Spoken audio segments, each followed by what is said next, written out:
So today we're going to focus in on the nutrient pollution and the impact that it has on aquatic ecosystems, namely the impact that it has in creating eutrophication of those water bodies. So what we're going to talk about is we're going to define what eutrophication is. We'll identify the limiting nutrients that can impact whether or not a water body is impacted.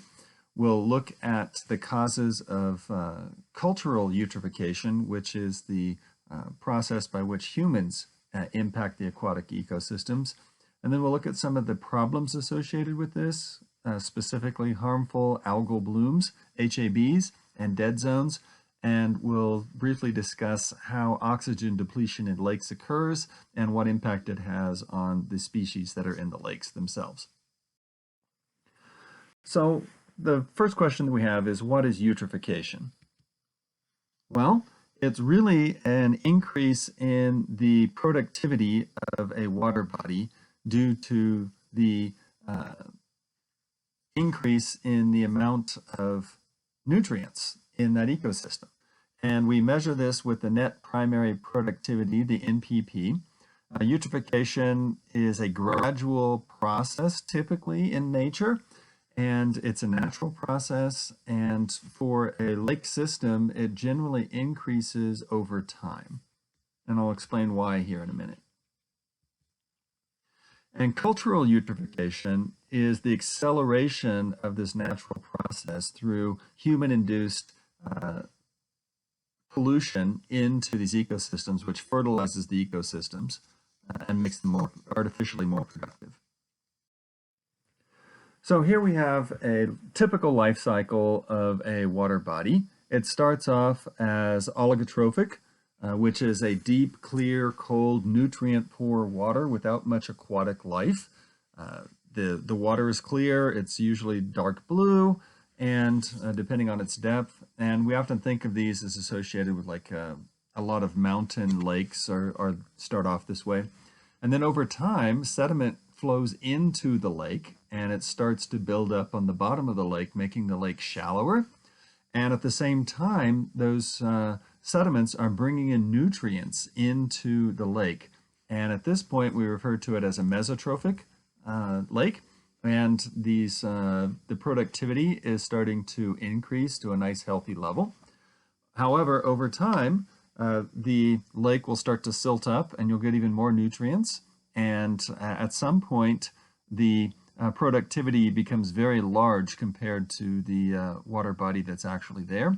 It's very nutrient rich, and you get an overwhelming growth of plants and algae, at which point the matter starts to die, the plants start to die, they start to decay, they start to fill up the lake even faster, and eventually you end up at the oldest stage of the lake, which is a very shallow pond or a marshy area. And this is one of the reasons why it's difficult to find lakes that are older than 10 or 15,000 years, because this process typically takes them from a lake to a marsh over that time period. And so just remember that you have primary productivity, which is the rate of photosynthesis, and then you have the three different phases of the lake: the oligotrophic, the mesotrophic, and the eutrophic. So here's an example of this natural process. This is Mirror Lake in Yosemite, and it started off as an oligotrophic lake and eventually silted up and sedimented up and turned into a marshy area. So what causes cultural eutrophication? Well, the net primary productivity can be impacted by temperature, by the availability of sunlight, which is related to the visibility of the water. It can be impacted by predation. So what I mean by predation? Well, you have animals that feed upon algae. You have animals that can filter out the algae, and you have animals that can eat other animals. And all of these sorts of things impact the primary productivity. And you have animals that actually eat the plants themselves as well, sort of thing. And then the net primary productivity can also be impacted by the nutrients that are available in that water body. So let's talk about the potential for limiting nutrients. Well, these are defined as chemicals that control the productivity.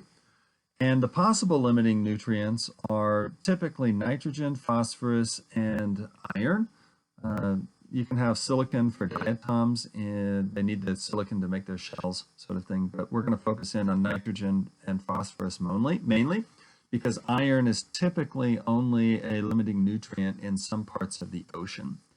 So if we have freshwater net primary productivity is typically limited by phosphorus and not nitrogen. Plants on land are typically nitrogen limited. But the freshwater that we're focusing in on typically has a phosphorus limitation, although that's not always the case. And so what is this cultural eutrophication? Well, it's caused by putting extra sources of these limiting nutrients into the ecosystem. And what are those sources? Well, you can have discharge from sewage plants. You can have chemical fertilizer that's applied to either lawns or to agricultural areas and then runs off into the water. You can have waste from livestock, which is, of course, rich in fertilizer material. You can have nitrogen oxide emissions to the atmosphere, where it's transformed into nitrate, and then it is deposited from the atmosphere to the ground or to the aquatic ecosystems via dry or wet deposition. All of these are pathways whereby human-caused or cultural pollution can be put into these aquatic ecosystems. So here's an example of two different lakes. The limiting nutrient in this case is probably phosphorus, and the photo on the left show the effect of this limiting nutrient. The top lake basically has a smaller algae population, and the lake on the bottom has a very high algae population due to differences in the amount of phosphorus, in this case, for each of the ecosystems. So let's talk a little bit more about cultural eutrophication and what's wrong with this increased productivity. After all, we try and increase the productivity of farmland. Why wouldn't we want to try and increase the productivity of aquatic ecosystems? Well, the big problem is that if you grow too much material, plants and algae on the surface, it blocks the sunlight. And that sunlight can't reach down to the plants that were growing on the lake bottom, and those plants will die, and they will start to decompose, and any organic material that decomposes, the bacteria that do that pull oxygen from the water, creating hypoxia on the bottom of these waters, especially in summer. So there's an area of the bottom of the lake that doesn't have oxygen in it. And the other problem is that the sediment at the bottom can release toxic chemicals under these anoxic conditions. And those toxic chemicals can be released into the water and then bioaccumulate in the food chain, for some of them anyway. And these algae blooms are really a nuisance for recreation and water treatment. Nobody wants to go out boating into a green morass of algae. And what they biomass can really muck up, literally, the water treatment intake pipes and making it much more difficult to use it as a water source. These algae blooms, these hazardous algae blooms, the HABs, can also create toxins that are dangerous for animals that frequent the water. And, of course, this cultural eutrophication also decreases the visibility of the water and increases the sedimentation rate, which can have impacts on animals that rely upon spawning on the bottom, or can also result in the silting up of a water body, reducing the overall volume of water that can be contained in that water body. So what are some of the effects of these hazardous algae blooms? Well, there's a lot of things that can happen, and note that all of these things are related to poisoning. So there's amnesia shellfish poisoning that produces a specific toxic that can be fatal if you ingest it. There's ciguatera fish poisoning, which basically doesn't kill the people, but it's not good on fish, sort of thing. There's diuretic shellfish poisoning, neurotoxic shellfish poisoning, and paralytic shellfish poisoning. And all of these are things that you would be exposed to if you ate fish or shellfish from these affected areas. And there's some evidence to show that the frequency of these hazardous algae blooms is actually increasing, and that might be due to the fact that we can actually monitor these through satellites now. So let's take a look at the coastal HAB events in the United States. Basically, all the coasts along the United States are typically impacted by these events sometime during the year, and the specific type of event depends upon the type of shellfish or fish and the specific conditions at which they're exposed to. But you'll notice that the neurotoxic shellfish poisoning is more common on the southeastern United States, and the amnesic shellfish poisoning is more common along the west coast. Some people refer to these as red tides because the shellfish are essentially dangerous to eat. So you can also have what we refer to as dead zones, and these dead zones are very large areas of very low oxygen levels. They typically occur in the oceans, but they can also be observed in estuaries and lakes. And they're really caused by cultural eutrophication, too much fertilizer, essentially, in the water. They can occur naturally. They often occur most at the outlet of large rivers, which drain large parts of continents. And examples, one of the biggest one is in the Gulf of Mexico, where the Mississippi River empties into the Gulf. But during the 80s and 90s and 70s, Chesapeake Bay had huge areas of dead zones. The Black Sea is the largest dead zone in the world. The bottom of the Black Sea is completely anoxic. And then we have also anoxic areas in the Baltic Sea and the Adriatic Sea. If we look globally, we'll see, these dead zones are common around much of North America, specifically the United States, and Europe and the Mediterranean, and also Japan, Hong Kong, Sydney, and Auckland, New Zealand. You'll notice that South America doesn't have many of these, neither does Africa. South America, you think about the Amazon River. It's a very high volume river. There's not a lot of fertilization that's going on in the jungle. So if whatever nutrients are there are heavily diluted. And then the same is true in Africa. You have the equatorial rainforests of Africa, get lots of rain. Rivers are constantly flushing material out to the oceans. It dilutes.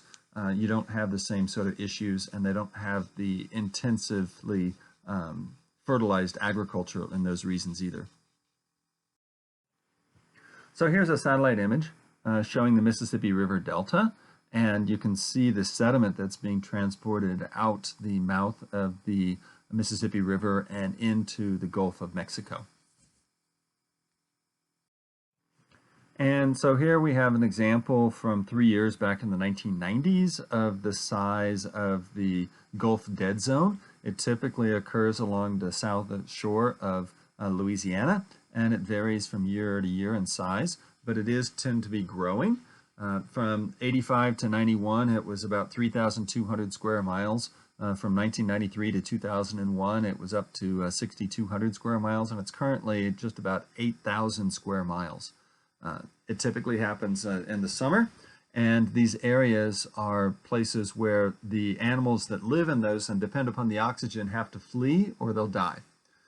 And this can lead to shrimp that are moving very rapidly from one area to another, trying to find an area that actually has oxygen. This same hypoxia can also occur in lakes, but the animals have no place to go. And as a result, they tend to suffocate. So how does this hypoxia develop in lakes? Well, it's the same general process, and it starts off with an increase in the net biological productivity, and it's the onset is kind of apparent with the spring or summer algae blooms. And those algae die and settle to the bottom, or they block the sunlight and cause the plant life that was on the bottom to die. And all of that decomposition basically pulls oxygen out of the water. And that oxygen demand is greatest in the summer when the rate of decomposition is greatest. And at the same time, that bottom layer is stably stratified. So that means that there's not much mixing of that bottom water, and so it remains oxygen free. So here's the process. You basically add the limiting nutrient, whether it be nitrates or phosphates. Then the plants start to grow. Some of them will die. The algae can die at the surface as part of its natural cycle, or it can block the sunlight and cause the death of plants. That leads to a growth of bacteria, which goes through decomposition process. It results in a lack of oxygen and therefore suffocation of anything that relies upon the oxygen in the water. Visually, you can kind of see the same sort of thing.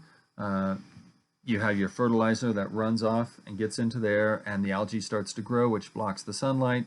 The plants die, they decompose at the bottom, and eventually the water becomes deoxygenated and the fish will die, because they don't have anywhere to go to get to an oxygen-rich environment.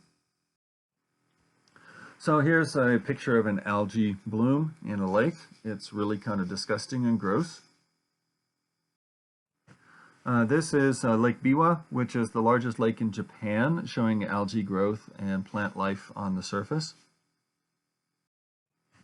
And here's the net result of all of that is fish mortality due to lack of oxygen, and it's really not pleasant at all, sort of thing.